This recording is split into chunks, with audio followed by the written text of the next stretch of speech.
Hello dear students, मैं राहुल राज और मैं आप लोग का स्वागत करता हूं अपने इस यूट्यूब चैनल पे। इस वीडियो के माध्यम से हम लोग क्लास 10th पॉलिटिकल साइंस का डिस्कशन कर रहे हैं, जिसमें आज जो डिस्कशन स्टार्ट होगा वो चैप्टर नंबर 2 स्टार्ट होगा। चैप्टर नंबर कौन सा स्टार्ट होगा? 2 स्टार्ट होगा। और उसमें पढ़ना है हम लोग को फेडरलिज्म के बारे में। इससे पहले मैंने आप लोग को चैप्टर नंबर 1 पढ़ाया है। अगर चैप्टर नंबर 1 नहीं पढ़े तो सबसे पहले चैप्टर नंबर 1 का वीडियो देखें, तो ये बहुत ही अच्छी तरह आपको समझ आएगी। तो चलिए स्टार्ट करते हैं। तो सबसे पहला इस एनसीईआरटी के अकॉर्डिंग चलेंगे हम लोग। तो जो कॉन्सेप्ट है ना, तो सबसे पहले जो पढ़ाया गया हुआ है वो फेडरलिज्म का डेफिनेशन समझाने की कोशिश किया गया हुआ है। What is federalism? What is federalism? देखिए फेडरलिज्म क्या होता है। फेडरलिज्म एक तरह का सिस्टम ऑफ गवर्नमेंट होता है जिसमें पावर को पावर को एक सेंट्रल अथॉरिटी के साथ साथ उसके लोअर में बहुत सारे अथॉरिटी में ट्रांसफर किया जाता है। मिनिमम वन जरूर होगा। उस टाइप्स के हम लोग सिस्टम को बोलते हैं फेडरल सिस्टम। ठीक है। और फेडरल सिस्टम का डेफिनेशन देखने की कोशिश करेंगे तो डेफिनेशन यहाँ पर मिलेगा। देखिए, चलिए अब पहले मैं डेफिनेशन दिखाया तो आप लोग को, तब ये डिस्कशन करो। देखिए, federalism is a system of government in which the power is divided between central authority and the various constituents unit of the country. मतलब कहने का मतलब ये हुआ, एक कोई कंट्री रहेगा तो उसमें बहुत सारे चीजें, बहुत सारे स्टेट, बहुत सारे प्रोविजंस ये लोकल लेवल से मिलकर क्या होता है, एक बड़ा सा कंट्री बनता है। तो डिफरेंट कॉन्स्टिट्यूएंट्स जो है ना, डिफरेंट कॉन्स्टिट्यूएंट्स, ये सबके बीच में ट्रांसफर होगा पावर। और एक ऊपर से गवर्नमेंट होगा जिसे हम लोग सेंट्रल गवर्नमेंट कहते हैं। तो इस टाइप के हम लोग क्या बोलते हैं, सिस्टम को हम लोग नाम देते हैं क्या चीज का? फेडरलिज्म का। डेफिनेशन यहाँ आपको दिख रहा होगा, ये वाला डेफिनेशन दिख रहा होगा। एक काम कीजिए, आप लिखिए सबसे पहले फेडरलिज्म डैश। तो डेफिनेशन लिख लीजिएगा। Federalism is a system of government in which the power is divided between the central government and the various constituents unit of the country. ये आप लिख लिए। बाद में देखेंगे फेडरलिज्म क्या होता है, कितने टाइप्स का होता है, और भी चीज देखेंगे, फीचर्स, ये सब डिस्कशन करेंगे बाद में। लेकिन फिलहाल हम लोग चलते हैं इसके बारे में पढ़ने की, क्या समझाने की कोशिश कर रहा है। जैसे इसमें समझाया गया हुआ है कि इन प्रीवियस एक्सरसाइज हम लोग बेल्जियम के बारे में पढ़े थे। शुरुआती दौर में देखेंगे तो बेल्जियम आपको पता है ऊपर फ्लेमिश रीजन था, नीचे वेलोनिया रीजन था, और इसी में कैपिटल था ब्रुसेल्स, बेल्जियम। बट ये सबके लिए एक ही गवर्नमेंट होता था जिसे हम लोग बोलते थे सेंट्रल गवर्नमेंट। जिसे हम लोग क्या बोलते थे? सेंट्रल गवर्नमेंट बोलते थे बेल्जियम का। लेकिन बाद में फ्लेमिश और वेलोनिया के बीच में कंफ्लिक्ट स्टार्ट हो गया, आप देखे होंगे। तो बाद में सेंट्रल गवर्नमेंट कुछ पावर किया फ्लेमिश रीजन के गवर्नमेंट को, और कुछ पावर ट्रांसफर कर दिया वेलोनिया रीजन के गवर्नमेंट पे। मतलब फ्लेमिश में भी एक गवर्नमेंट बन गया, स्टेट गवर्नमेंट। वेलोनिया में भी एक स्टेट गवर्नमेंट बन गया। इसका मतलब शुरुआती दौर में बेल्जियम जो था एक नॉन फेडरल कंट्री था। फेडरलिज्म जस्ट उल्टा क्या होगा? नॉन फेडरल, जिसे आप यूनिटरी गवर्नमेंट कह सकते हैं। और बाद में पावर ट्रांसफर के बाद 1993 में 1993 के बाद यह एक फेडरल कंट्री बन गया। मतलब कह सकते हैं कि बेल्जियम शिफ्ट कर गया था कहाँ से? Federal, non federal to federal. और नॉन फेडरल को ये लोग बोलते हैं यूनिटरी गवर्नमेंट। एक काम कीजिए, एक डेफिनेशन और लिखिए। What is the unitary government? What is a unitary government? तो यूनिटरी गवर्नमेंट समझे, देखो, अगर किसी कंट्री में एक ही गवर्नमेंट के पास पूरा पावर है तो यूनिटरी, और different different level of government में पावर है तो फेडरल। तो लिखिए यूनिटरी गवर्नमेंट। देखिए, unitary government is a form of government in which power is concentrated in one authority, full stop. यानी ये भी एक सिस्टम ऑफ गवर्नमेंट है जिसे पावर एक ही में कंसंट्रेटेड होता है, एक ही अथॉरिटी में। चलिए अब इसको लाइन बाय लाइन थोड़ा सा पढ़ते हैं, जूम करके। यहाँ देखिए लिखा हुआ है, ध्यान दीजिएगा। Let us get back in the contrast between Belgium and Sri Lanka that we saw in the last chapter. मतलब हम लोग श्रीलंका और बेल्जियम जो लास्ट में पढ़े उसमें चलते हैं।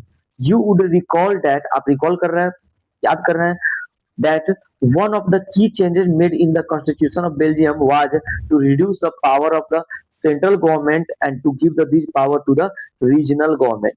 अब याद कर पा रहे होंगे कि बेल्जियम में कॉन्स्टिट्यूशन में अमेंडमेंट किया गया था और सेंट्रल गवर्नमेंट के पावर को क्या किया गया था? रिड्यूस किया गया था। क्या किया गया था? रिड्यूस किया गया था। And some power gives to the what? Regional government, यानी फ्लेमिश गवर्नमेंट और व्हाट? Wallonia government.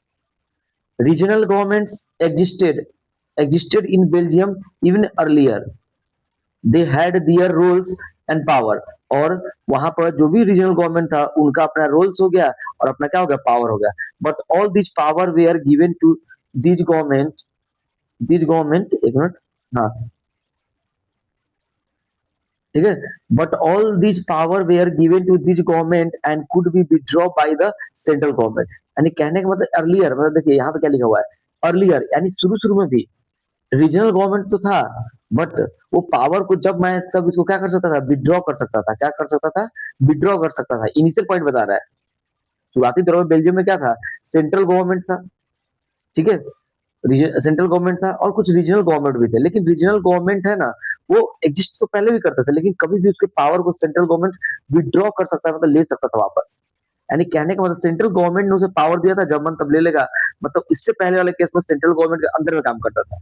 लेकिन the change that took place in 1993 was that regional government were given constitutional power that were no longer dependent on the central government. लेकिन 1993 में जो constitutional amendment हुआ था, उसके बाद रीजनल गवर्नमेंट को जो पावर मिला था वो कॉन्स्टिट्यूशनल पावर हो गया और no longer dependent on the central government. अब वो सेंट्रल गवर्नमेंट पर डिपेंड नहीं था। अब चलिए मैं इसको थोड़ा समरी वे में समझाता हूँ।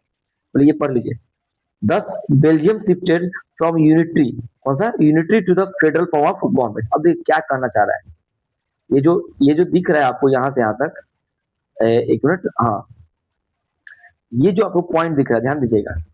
यहाँ से जो पैराग्राफ आपको यहाँ तक दिख रहा है, इसका मीनिंग क्या है यहाँ तक? इसमें ये मीनिंग छुपा हुआ था कि बेल्जियम, ठीक है, बाद में कॉन्स्टिट्यूशन बेल्जियम को क्या कहता, सेंट्रल गवर्नमेंट से पावर लेकर रीजनल गवर्नमेंट में दे दिया था, ये बताया जा रहा है। आप पढ़े होंगे कब? 1993 में। लेकिन देखिए क्या लिखा हुआ, regional government existed in Belgium even earlier, मतलब पहले भी रीजनल गवर्नमेंट था बेल्जियम में। They had their rules and power. शुरुआती दौर में बेल्जियम में जो गवर्नमेंट था, रीजनल गवर्नमेंट, उसके पास भी अपना रूल्स था और पावर्स था, but these all powers were given to the this government and could be withdraw by the central government। और उसे सेंट्रल गवर्नमेंट कभी भी विड्रॉ कर सकता। मतलब प्रारंभिक में शुरू में भी रीजनल गवर्नमेंट थे बेल्जियम में, उसका अपना रूल्स अपना पावर था, लेकिन उस पावर को कभी भी सेंट्रल गवर्नमेंट विड्रॉ कर सकता था, क्योंकि वो पावर कॉन्स्टिट्यूशनली मैंडेटरी पावर नहीं था। बट 1993 में जो चेंज हुआ, उसके बाद रीजनल गवर्नमेंट को जो पावर मिला वो कॉन्स्टिट्यूशनल पावर मिला, that were no longer depend on the central government। उसके बाद रीजनल गवर्नमेंट सेंट्रल गवर्नमेंट पर अब ज्यादा दिन के लिए डिपेंड नहीं रहने लगा, और दस इस हम कह सकते हैं Belgium shifted from unitary government to federal form of government. तो देखो दिक्कत है क्या? चलिए इससे हम एक लाइन लिखेंगे। ये जो पैराग्राफ आप पढ़े हैं, ये पैराग्राफ से आप एक लाइन लिखेंगे, वो लाइन जो मैं बोल देता वही लिखिए। लिखिए देखिए, after 1993 Belgium was shifted from a unitary form of government to federal form of government by some constitutional amendment, full stop। ठीक है, ये अब क्या है कॉन्स्टिट्यूशनल अमेंडमेंट में हम लोग चैप्टर नंबर 1 में देखे थे। चलिए आगे देखते हैं हम लोग क्या है। अब देखिए, अब श्रीलंका के बारे में क्या है, देखिए लिखा हुआ है श्रीलंका कंटिन्यूज मतलब बना कर रखा। आप देखेंगे श्रीलंका में जो कंफ्लिक्ट हुआ था सिन्हाला, और ये चैप्टर नंबर 1 में पढ़ाए हुए हैं, आप जाकर पढ़िए उसे। टू बी फॉर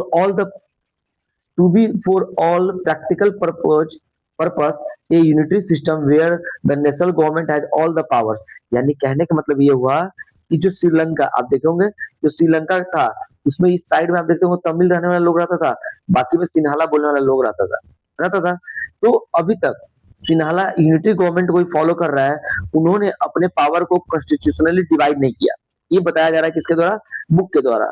लेकिन अभी भी वहां के तमिल लीडर श्रीलंका में वांट करते चाहते हैं कि फेडरल सिस्टम बन जाए। तो Tamil leaders want Sri Lanka to become a federal system. यानी अब की बात करें तो Belgium is example of federal country, but Sri Lanka is example of the unitary government.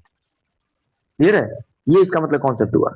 चलिए आगे देखते हैं। यहाँ पे देखिए क्या है, फेडरल इज, वही तो डेफिनेशन भी मैं आपको पढ़ाया हूँ, सबसे पहले डेफिनेशन लिखा है वही यहाँ दिख रहा है। आगे चलते यूजुअली, अब देखिए आगे क्या समझाया हुआ है, वहां से लिखिएगा एक लाइन और जो श्रीलंका वाला पढ़ाया है, लिखिए Sri Lanka is till unitary form of government follow. देखिए आगे, usually of federation has two level of government. यानी कहने का मतलब फेडरल सिस्टम होता है ना, फेडरेशन, उसमें कम से कम 2 लेवल जरूर गवर्नमेंट होगा, एक सेंट्रल लेवल और एक स्टेट या प्रोविजन लेवल गवर्नमेंट होगा। ठीक है, नॉर्मली। पर कहीं कहीं 3 भी गवर्नमेंट दिखता है, जैसे इंडिया में बाद में हो गया। इंडिया में बाद में 1982 में जब अमेंडमेंट हुआ तो लोकल लेवल गवर्नमेंट बन गया। तो आप लिखिए अगला रिमार्क, जनरली, यूजुअली हटाइए, जनरली और federation has 2 level of government. Generally एक फेडरेशन के पास 2 लेवल ऑफ गवर्नमेंट होता है। one one is the government for the entire country that is usually responsible for a few subjects of the common national interest. लिखिए, लिखोगे ना, generally a federation has the two level of government, उसका लिखिए। Number one लिखिए, there is a central government which is responsible for common nation interest issues।